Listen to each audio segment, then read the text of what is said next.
বছর জানুয়ারি মাস ঘনিয়ে আসলে আমরা আমাদের সন্তানদের ভর্তির জন্য দৌড়াদৌড়ি করি, উপযুক্ত প্রতিষ্ঠান আমরা খুঁজে বেড়াই।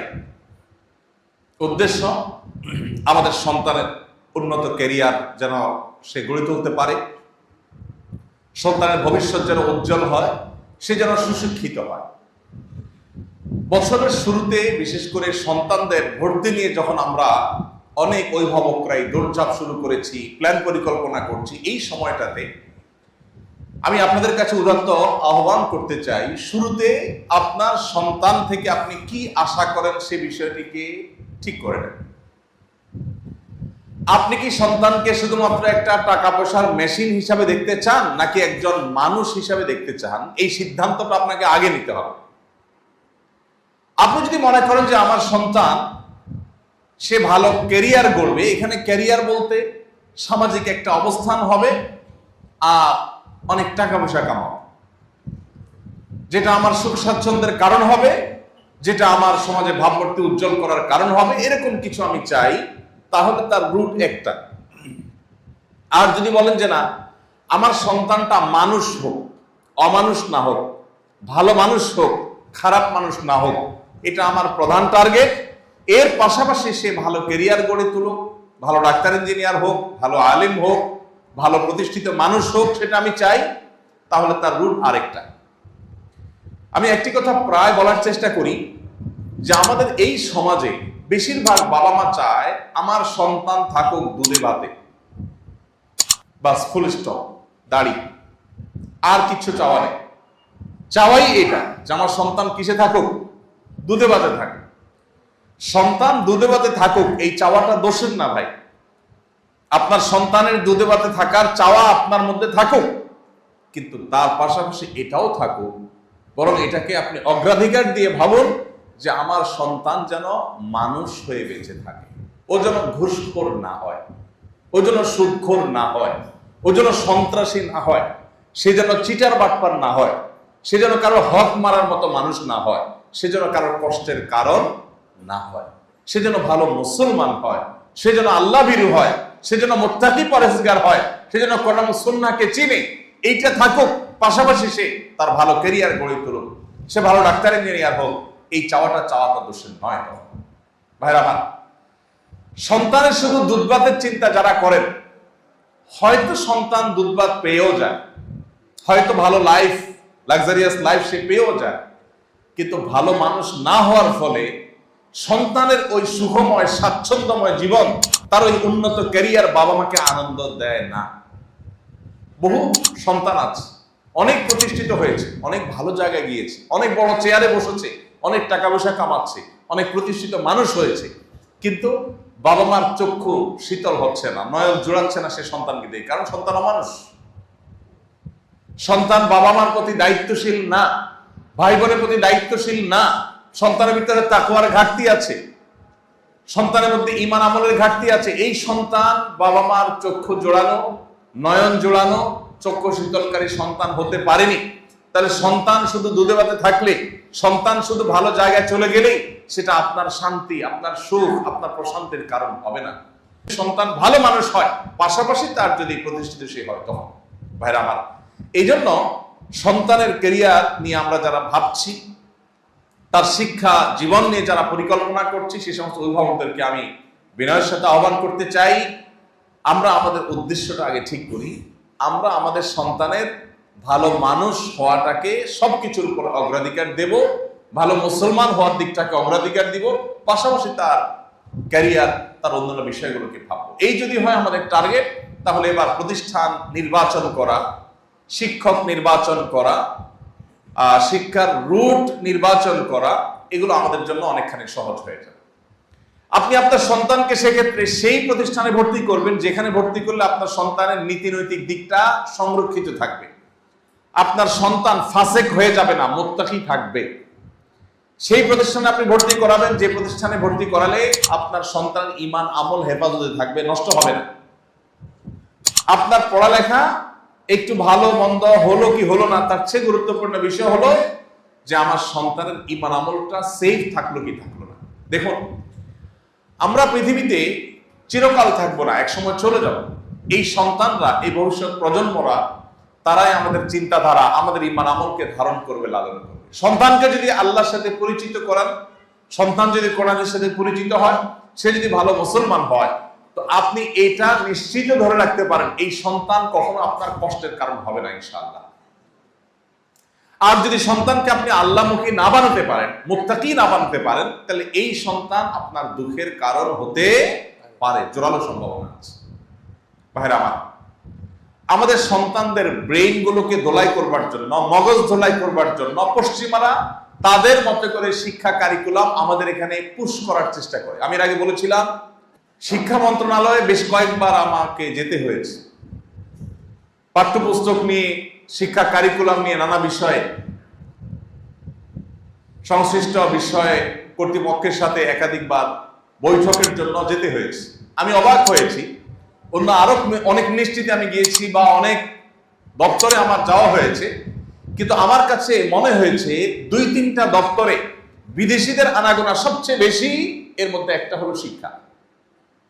আমি অবাক হয়েছি, এত বিদেশি কেন এখানে? উপদেষ্টার সাথে, মিনিস্টারের সাথে সাক্ষাতের জন্য বিদেশিদের এত কাজটা কি?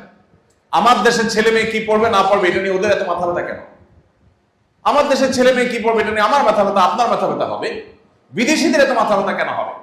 তারা কেন এত গুড় করবে মিনিস্ট্রির মধ্যে? আমি যতবার গিয়েছি ততবার দেখেছি ওয়েটিং রুমে আমার সাথে অনেক বিদেশি অপেক্ষা করছে। আমি অবাক হয়েছি, আমি বিস্মিত হয়েছি। আমাদের সন্তানদের ব্রেইন ওয়াশ করার জন্য, তাদেরকে বেঈমান করবার জন্য, তাদেরকে এদেশীয় কালচার থেকে সরাবার জন্য শিক্ষা কারিকুলামে হেন কোনো চেষ্টা না যে করা হয়নি। আপনারা জানেন, বিগত আমলে এটাকে নষ্ট করতে করতে এমন একটা পর্যায়ে নিয়ে যাওয়া হয়েছে যে আমরা ঘন্টাকে ঘন্টা বক্তব্য দিতে হয়েছে এটা নিয়ে। আলহামদুলিল্লাহ, কিছু কিছু বিষয় থেকে তখন সরকার সরে আসতে বাধ্য হয়েছে, কিন্তু এখনো সেই ষড়যন্ত্র বসে নাই, এখনো সে চলমান আছে। এখন আপনার সন্তান কি পড়ে? ও কি বাংলা শিখতে গিয়ে বাংলা শিখছে নাকি প্রেম শিখছে? সে কি বাবা মার অবাধ্যতা শিখছে? সে কি অবৈধ সম্পর্ক করা শিখছে শিক্ষার নামে? এই বিষয়টা দেখভাল করা আপনার দায়িত্ব।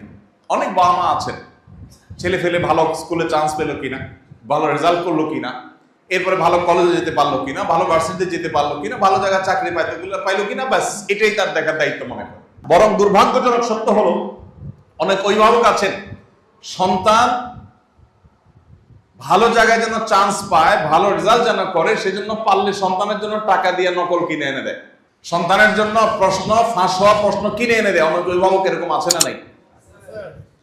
যেই অভিভাবক তার সন্তানের জন্য ফাঁস হওয়া প্রশ্ন কিনে এনে দেয়, সংগ্রহ করে দেয়, নকল সরবরাহ করে দেয়, এই অভিভাবক এই সন্তানের হাতে মূলত বিষ তুলে দিচ্ছে, তাকে অমানুষ করছে, নীতিহীন করছে, চোর এবং প্রতারক বানাচ্ছে। এই ছেলে রাষ্ট্রের কোন দায়িত্বে যখন যাবে, সে একজন চোর, ঘুষখোর, টিনচোর, গমচোর এবং ডাকাতের ভূমিকা অবতীর্ণ হবে। আমরা যারা অভিভাবক আছি, আল্লাহর কাছে আমাদের অনেক বড় দায়িত্ব আছে ভাই। আপনার সন্তানের শিক্ষা বিষয়ক পরিকল্পনা করবার আগে আপনি ভাবুন, আপনি সন্তানকে কোথায় দেখতে চান। অন্য সবার সন্তানরা চকচকে গাড়ি বাড়ি এগুলো স্বপ্ন দেখে, আপনি আপনার সন্তানটা ভালো মানুষ কিনা, মা বাবার কথা শুনে কিনা, সৎ কিনা, আল্লাহ ভীরু কিনা, আল্লাহকে ভয় করে চলে কিনা, হালাল হারাম মেনটেন করে চলে কিনা, আপনি সেটাকে দেখবেন। যদি এই জায়গাটাতে আপনি ফোকাস করতে পারেন, মনোযোগ দিতে পারেন, আর সন্তানের আদর্শটাকে আপনি হেফাজত করতে পারেন, তাহলে আপনি একজন সার্থক অভিভাবক। এই দেশকে এগিয়ে নেওয়ার পেছনে আপনার ভূমিকা সবচাইতে বেশি। আমাদের এদেশে এখন শিক্ষিত জনগোষ্ঠী গড়ে তোলার চাইতে সৎ জনগোষ্ঠী গড়ে তোলার কোন অংশেই গুরুত্ব কম নয়। কারণ এদেশে বহু শিক্ষিত মানুষ আছে, এত পরিমাণ চোর, এত পরিমাণ বাটপার, এত পরিমাণ দুর্নীতিবাজ, এত পরিমাণ ঘুষখোর, এত পরিমাণ সুদখোর, যে এই দেশটা আজ আকাশে থাকার কথা সেটা আজ পাতালে। আমি 10 বছর মধ্যপ্রাচ্যে ছিলাম। আমি পৃথিবীর অন্যান্য দেশীদের সাথে আমার প্রবাসী বাংলাদেশি ভাইদেরকে কম্পেয়ার করার চেষ্টা করতাম। আপনি এখনো যদি মধ্যপ্রাচ্যে যান, সৌদি আরবে যান, বিভিন্ন দেশে যান, আপনি অবাক হবেন। অন্য অনেক দেশে মানুষের চাইতে এদেশের মানুষ বিদেশে গিয়ে অনেক বেশি পরিশ্রম করে। নিজের 8 ঘন্টা ডিউটি শেষ করার পরে রাস্তায় অনেকে আছেন যে তারা কার্টুন পোড়াচ্ছেন, আপনার বিভিন্ন সফট ড্রিঙ্কসের যে ক্যান সেগুলো কুড়াচ্ছেন, কারণ সেগুলো কেউ ধরে বিক্রি করে দেশে একটু পাঠাবেন। অনেকে নিজে একটু ভালো রেখে দেশে পাঠানোর জন্য চেষ্টা করে, এত পরিশ্রম করার চেষ্টা করে সাধারণ মানুষ, কিন্তু দুর্নীতি, দেশের সম্পদ বাহিরে পাচার করে এই দেশটাকে বরাবরের মতো লুট করে শেষ করে ফেলা হয়েছে। আর এই জন্য আপনার সন্তানটা অনেক বড় শিক্ষিত হওয়ার চাইতে কোনো অংশে কম গুরুত্বপূর্ণ নয় যে সে একজন ভালো মানুষ হবে, সৎ মানুষ হবে, যে ঘুষ এবং দুর্নীতির সাথে জড়াবে না। এই দেশে যত শিক্ষিত প্রজন্ম গড়ে উঠেছে, এদেশে যত শিক্ষিত মানুষ তৈরি হয়েছে, সেই তুলনায় ততটা সৎ মানুষ গড়ে উঠে নাই। আর এই জন্য অভিভাবক হিসাবে আমাদের দায়িত্ব, কর্তব্য হলো যে আমার সন্তান থেকে আমি এক্সপেক্ট করি কি, আশা করি কি, সেই জায়গাটা আগে ঠিক করা। আমার সন্তানকে জীবনের শুরুতে বলে দেওয়া, বাবা সততার সাথে পরীক্ষা দিবা, নকল করবে না, কারোরটা দেখে লিখবে না, অসৎ উপায় অবলম্বন করবে না। এতে যদি তোমার রেজাল্ট খারাপও হয়, আমরা তোমাকে অ্যাপ্রিসিয়েট করব, আমাদের কোনো দুঃখ থাকবে না। কিন্তু কয়জন আছে সেরকম অভিভাবক বলে? অভিভাবকের কথা হলো তোমার পাস করতে হবে, ভালো রেজাল্ট করতে হবে। সেটা কিন্তু চুরিদারি করে করছো, নকল করে করছো, এটা আমার দেখার দরকার নেই। অভিভাবকের যখন এই মেন্টালিটি হয়, তো সেই ছেলে যখন বড় হয়, সেই মেয়ে যখন বড় হয়, এই ঘুষখোর হয়, এই সুদখোর হয়, এই চোর বাটপার হয়, এই দুর্নীতিবাজ হয়, এই দেশকে ধ্বংস করে। এই জন্য আমাদের জীবনের লক্ষ্য, বিশেষ করে সন্তানদের কাছে আমাদের যে এক্সপেকটেশন, এটাকে ঠিক করা দরকার। আমি প্রায় বলি, আমার ছেলে মেয়েদেরকে আমাদের সবসময় বলা আছে, ভালো ফলাফল চাই, তবে সৎ উপায়ে হলে আলহামদুলিল্লাহ, না হলে কোনো দুঃখ নেই। আপনার সন্তান সৎ এবং ভালো মানুষ থাকতে পেরেছে, এটাই তার জীবনের সবচেয়ে বড় সাফল্য। এই জিনিসটা যত তাড়াতাড়ি আমরা বুঝতে পারবো, তত তাড়াতাড়ি আমাদের কল্যাণ হবে। আমাদের মুশকিল হলো, জগতের চাকচিক্যগুলো আমাদেরকে প্রভাবিত করে। অমুকের ছেলে এটা করেছে, আমার ছেলে কি করেছে, অমুকের ছেলে তমুকটা করেছে, আমার ছেলে কি করেছে। এভাবে আমরা আমাদের সন্তানদেরকে জাগতিক বিষয়গুলোতে কম্পেয়ার করি, তাদের নীতি এবং আদর্শটা সেভাবে আমরা শিখাই না। এই জন্য শিক্ষাবর্ষের শুরুতে সন্তানের জন্য সেরকম প্রতিষ্ঠান, সেরকম শিক্ষা, সেরকম শিক্ষক, সেরকম পরিবেশ আপনি নিশ্চিত করুন, যেখানে সন্তানের নীতি, আদর্শ, মোরালিটি, নৈতিকতা ঠিক থাকবে। এরপর বাকি যা হবে না। আল্লাহ তাআলা আমাদের সবাইকে আমাদের সন্তানের সেই উজ্জ্বল ভবিষ্যৎ গড়ে তোলবার সূচনা এখন থেকে করার তৌফিক দান করুন। আমাদের সন্তানদের ঈমান, আমল, সততা, নীতি, নৈতিকতা, আদর্শ, এগুলো যেন সুরক্ষিত থাকে। সেজন্য নিজেদের ভালো মানুষ হওয়ার পাশাপাশি তাদেরকে নিয়ে বসতে হবে, আলাপ আলোচনা করতে হবে, ঘরোয়া বৈঠক হইতে হবে। পরিবারগুলোতে এখন ঘরোয়া বৈঠক নাই, শুধুমাত্র টেলিভিশন রুমে সবাই বসে ভূতের মতো টেলিভিশনের দিকে চেয়ে থাকে।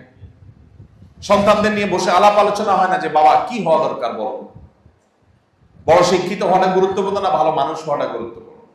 মনুষ্যত্ব ঠিক রেখে কিভাবে তোমার ক্যারিয়ার করতে পারো, আসলে সে প্ল্যান পরিকল্পনা করি। তোমার কাছে আমাদের এক্সপেকটেশনটা কি? বেশিরভাগ বাবা মারা সন্তানদেরকে এমন ভাবে চাপ দেয় যে পড়ালেখা করবি, ভালো রেজাল্ট করবি, ভালো জায়গায় চান্স হয়, বাস শেষ, জীবনের লক্ষ্য শেষ।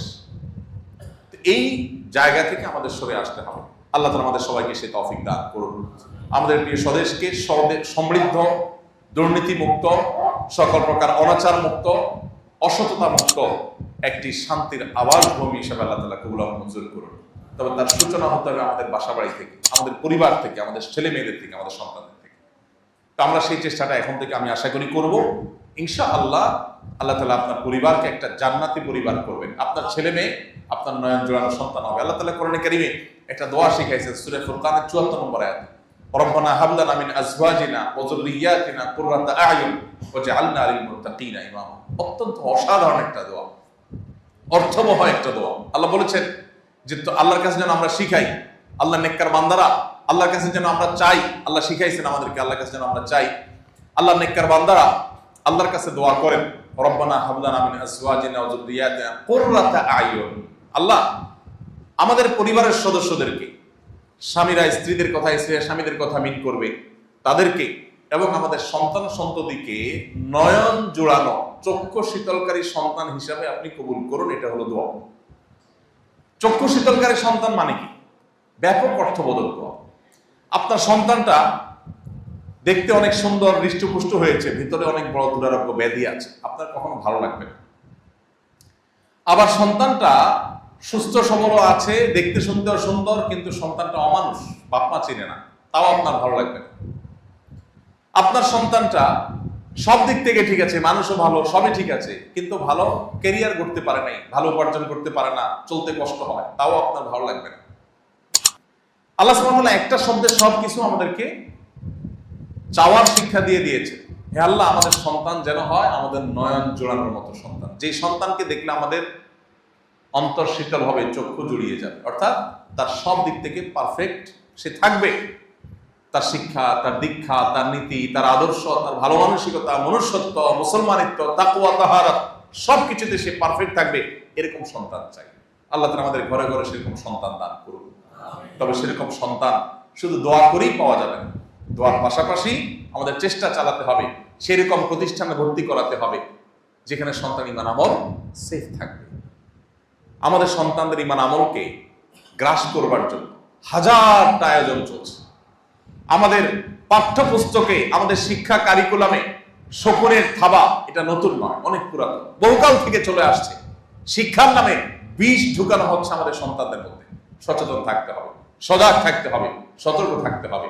সন্তান শিক্ষিত হওয়ার চাইতে সন্তান মানুষ হওয়া বেশি গুরুত্বপূর্ণ।